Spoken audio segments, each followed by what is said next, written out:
Aya basa omukulu bamuyita Fred Sebatta wakadongo kamu. Omukulu ono yasobola okuba ate nga akomyewo ku stage era yatandikidde maanyi. Omukulu ono yasobola okuba ate nga baddeko mbivulu ebyenjawulo mu bitundu eby'e Masaka. Abasobola okuba ate baddeko mbivulu bye. Omukulu ono yasobola okuba ate nga yazze ku stage. Twasobola okuba ate nga twamufunyeeko n'atubuulira music nga bw'ali n'atutegeeza nti ennyimba zazitunda olw'ensonga nti obwavu muli bubi nnyo. Omukulu Sebatta yabyeyogera gobanga gy'oli ng'olina ssente tayagala miliyoni emu, ayagala ssente nga zitegeerekeka. Asobola okuba ate nga music naye awanika oba oliawo agambe nti music amufunyeemu agamba nti olw'amabanja agamuli mu bulago kuba kyolina kyekikununula ayina ennyimba ze. Wano no yabadde ku stage nga yeebaza abantu bbanga lya myaka 3 nga tali ku stage yakomyewulira. Ennyo mwebali ddala tebanendaba byafaayo byokka kubanga lwalidde emyaka nga 3 neramba naye bwe ndaba nga nzizeemu okukomawo eri abantu manye nti Mukama gyagenda kikola kibeere kituukiridde obulungi. Nakati awo no tuvuddewo bwe mbaawo bwe ntyo mbadde njagala nnyo okubuuzaako ku baami bonna nga wazze ne mukyalawo yawanikako booti nga tewamutikiddemu wanikako booti ndabe. Ate ne mukyala naawe ng'omanyi nti omwami we wazze naye nga tewamutikiddemu tewaliwo kirala bane obufumbo nga bufuze nnyo siraba na ku mikono. Kakati mbadde njagala nnyo omwami nkutumeyo akantu kamu akimumanya ebyange temuba kuwamule. Njagala kutumayo akantu kamu nti bwe yajja ne mukyala wo kyuka otunuleko mukyala wo mu maaso ge ekkane nkutumye olaba obufumbo bufudde bannange.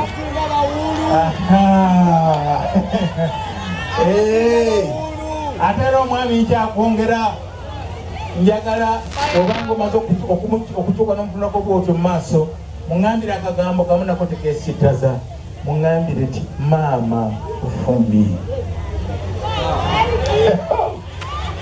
Oli bamusala wakiri obulago ne buvaako ne bugwa wali naye nga tamugambye nti ofumbye. Kale oba okisobodde okukituukiriza neyanziza akayimba kano kakuweereza kakunyumire.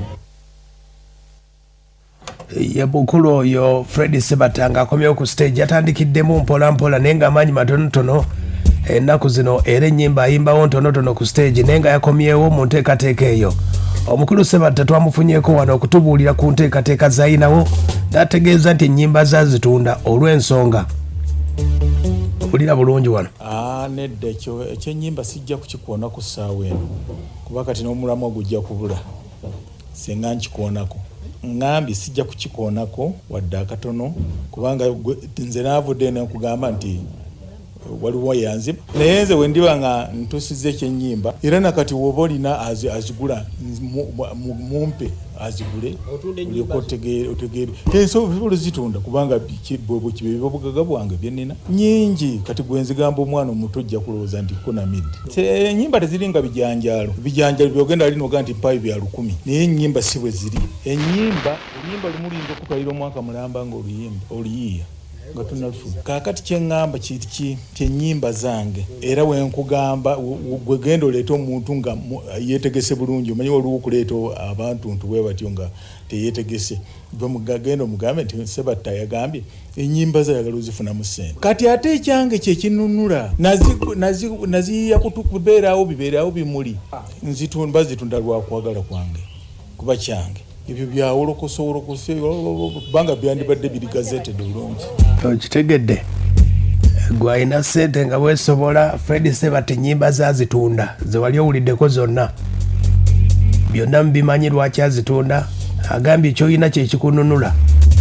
Sebatta bw'agambye ayogeddeko ku tteeka lino eryazze Computer Misuse Act agamba nti abayimbi bangi nnyo baalaba nti n'abakaliyoki agenda batabukira tewali kukola kumayiminga luyimba lwe.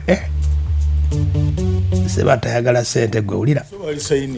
President yali signing. Kakati ekikulu ekiriwo etteeka lino likola bwe liba likola kitegeeza etayinza kumayiminga luyimba lwange. Waliwo n'abaziddamu ne video ne bakola byonna biri wano fujjo liri wano mu Uganda. Oli agiddamu ne video n'agikola abalala bakola kaliyoki byonna buli omu akola naye olw'okuba nti ffe embeera gye tulimu n'abantu kye bakulowooleza olina okukikuuma kakati ne tuba nti tetusobola kubakwata n'amaanyi ago golowooza kati gwe omuvubuka goyinza omukwasa senga abadde azanyidde ku limbalu naye kakati nze ate ekyo sinnakisobola kubanga waliwo entebe mwentudde etenzikiriza kujja kulwana na muntu kukuba bikonde kubanga nkusanze n'olimba lwange ngolumayiminga wabula amateeka gakateeka okukwata okitegedde agenda kubaloopa agamba agezaako okwogerako n'abanene naye kalabe ng'ennyimba abazirikodinga abaziddamu agenda kukola bw'ati tugezaako naye n'abantu bennyini kati waliwo n'abaana oluusi betusanga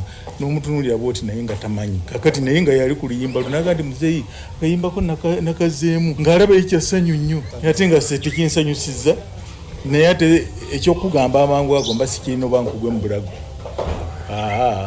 okitegedde mukulu Sebatta bamubuuzizaako ku nsonga nti abayimbi ennaku zino bayimbye ennyimba nnyingi nnyo Gravity alina oluyimba olukubye TikTok Mwenyama omutali gumba Shiba ayimbye ennyimba ez'amaanyi zonna mukulu Sebatta agambye ennyimba ezo wulira naye waliwo ebintu naawe byonsuubira okuwuliriza kati oyinza okusobola nze Sebatta mpuliriza oluyimba ng'olu ennyimba ezo ezomugamba tikimanyi ziwemula zikola ki musuubira nina obudde obwo obubeerawo nziwulirize ntandike n'okujajinga nti gundi yayimbye bubi oba yayimbye bulungi okukula zaabu oba tokimanyi kubanga nze waliwo bintu byenda tutunulira bunulizi nga sijja waliwo ebifo byontebereza nti gwate nze bwe nandibadde naye nga siyinza kubeerawo wadde okukyamawo azze gye ndi